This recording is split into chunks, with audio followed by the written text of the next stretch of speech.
kita harus lawan. Harus lawan Kita harus kebijakan itu. ikuti aturan, undang-undang, perintah konstitusi yang kita harus jalankan. Kan begitu. Fungsi daripada DPRD kan begitu, menjalankan perintah konstitusi, yaitu mengawasi anggaran pemerintah. Ketika pemerintah misalnya bengkok-bengkok sedikit, ya kita luruskan. Karena pada dasarnya DPRD itu adalah oposisi.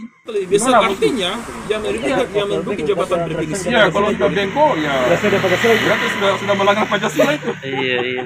Jadi Pancasila itu harus memang dijalankan. Fikih politik. Pak Ustadz ya. Kan seperti itu. Iya kan? Pada dasarnya kita kalau sudah menjadi anggota dewan, kita punya tanggung jawab moral di masyarakat. Yang paling utama di mana? Yang paling utama di akhirat, itu yang paling utama.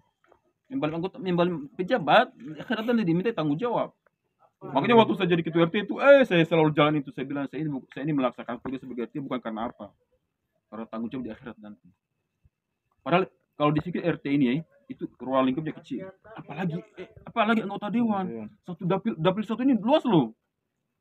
Satu dapil nanti kalau saya jadi anggota dewan nanti di akhirat saya akan dipertemukan dengan rakyat saya dapil satu. Di akhirat itu diminta tanggung jawab. Yang pas saya ini taruh macam-macam, taruh KBBM yang Jadi waktu dewan, setelah tanggung jawab besar Pak. setelah jadi RT itu hari naik jabatannya. Kan proses waktu berlalu, kemudian setelah itu ada pemilihan RW, ya saya mendaftarkan diri.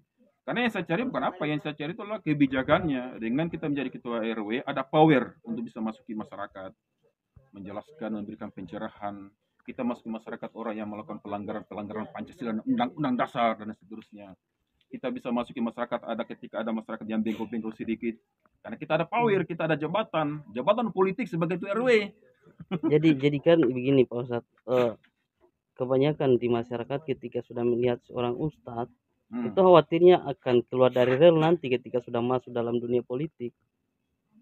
Yang memegang jabatan politik itu memang mesti harus seorang ustadz. Karena begini, perhatikan ya, di zaman Umar bin Khattab itu para pedagang dilarang berjualan di pasarnya kaum muslimin jika tidak paham fikih perdagangan.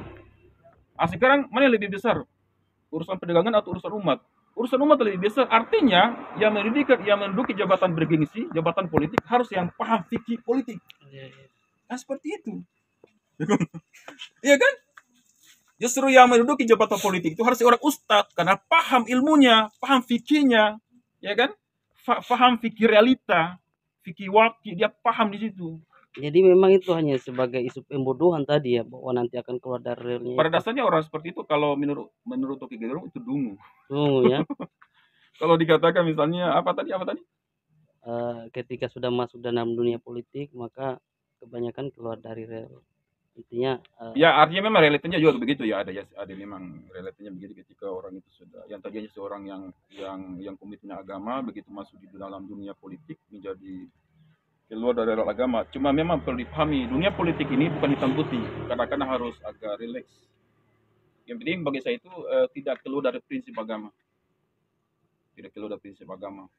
tetapi kita komitin pada prinsip agama. Adapun hal-hal yang sifatnya detail-detail memang kadang-kadang ya semacam namanya dunia politik ada ya kelonggaran. Kalau ada penawaran sebelum calon bahwa ini anggaran sekian ini saya siapkan. Bukan tipe saya. Artinya semacam dipinjamkan gitu. Diberi dana cuma-cuma untuk memenangkan sebuah partai. Bukan tipe saya. Artinya kalau diberikan dana cuma-cuma, kalau misalnya itu kata saudara kandung mungkin. Tapi kalau orang lain ya itu. Kenapa tidak diambil saja? Ya. Misalnya kan karena pada saat begini, pada akhirnya kita menjadi calon legislatif ini hanya bagian dari ikhtiar, usaha kan, Allah mewajibkan manusia untuk berusaha. Menjadi anggota dewan ini merupakan bagian daripada takdir ikhtiyari. Maksudnya kalau memang ada takdir di situ, kita akan ke sana, Allah akan mudahkan ke sana. Tapi harus ada ikhtiarnya, ada usahanya. Hari ini saya jadi caleg, saya sosialisasi, saya silaturahmi di keluarga, itu bagian daripada usaha. Pada akhirnya kalau besok saya entah mau jadi ataupun tidak jadi, itu adalah takdir. Ketika ditakdirkan jadi ya jadi. Iya. Kan seperti itu. Kun fayakun ya. Eh, Jadilah maka jadilah. Artinya usaha aja, hasilnya adalah takdir, catatan langit. Oke. Catatan langit tidak bisa berubah. Menembus langit. Usaha aja, hasilnya adalah takdir. Hasilnya adalah sesuai dengan catatan langit. Seperti itu aja. Jadi kalau misalnya dikatakan mau dikasih uang untuk ini percuma-cuma, artinya bagus juga. Artinya saya apresiasi niat orang seperti itu. Tapi karena bukan bukan tipikal profil saya.